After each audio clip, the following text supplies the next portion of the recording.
আমিনুল হক বাংলাদেশ ফুটবলের জীবন্ত কিংবদন্তি। জাতীয় দলের সাবেক অধিনায়ক, গোলরক্ষক।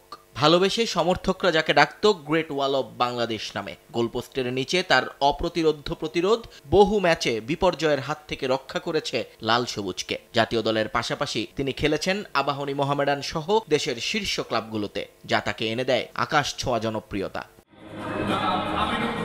খেলোয়াড়ি জীবনের শেষে এই মানুষটা স্বপ্ন দেখেন আরো বড় কিছুর। তাই তো বড় করে নেন নিজের গণ্ডির মাঠটাকে। খেলার মাঠ থেকে নামেন রাজনীতির মাঠে। 2014 সালে যোগ দেন বিএনপিতে। এরপর দ্রুতই নিজের তারকা খ্যাতি এবং সাংগঠনিক দক্ষতা দিয়ে জায়গা করে নেন বাংলাদেশ জাতীয়তাবাদী দলের কেন্দ্রীয় রাজনীতিতে। কিন্তু বড্ড খারাপ সময়ে রাজনীতির মাঠে নামেন আমিনুল হক। প্রতি পদে পদে তৎকালীন সরকারের রোষানলে পড়তে হয় তাকে।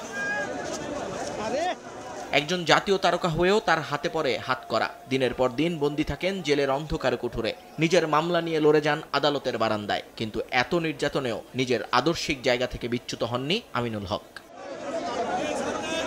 দেশের রাজনৈতিক পট পরিবর্তনের পর আমিনুল হক বিএনপির ঢাকা মহানগরীর রাজনীতিতে একজন গুরুত্বপূর্ণ ব্যক্তি। মহানগর উত্তর বিএনপির আহ্বায়ক হিসেবে দায়িত্ব পালন করছেন আমিনুল। পাশাপাশি দলের কেন্দ্রীয় কমিটির ক্রীড়া বিষয়ক সম্পাদকও তিনি।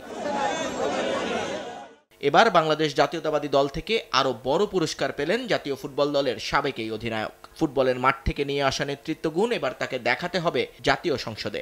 ফেব্রুয়ারিতে হতে যাওয়া জাতীয় নির্বাচনে বিএনপির প্রাথমিক মনোনয়ন তালিকায় নাম আছে তার। ঢাকা উত্তর সিটি কর্পোরেশনের অন্তর্ভুক্ত রূপনগর পল্লবী নিয়ে গঠিত ঢাকা 16 সংসদীয় আসন থেকে প্রতিদ্বন্দ্বিতা করবেন আমিনুল হক। গ্লোভস হাতে দিনের পর দিন লাল সবুজের মর্যাদা রক্ষার কাজটা এবার তাকে করতে হবে খালি হাতে রাজনীতির ময়দানে। নিয়ন মুহাইমিন, সময় সংবাদ।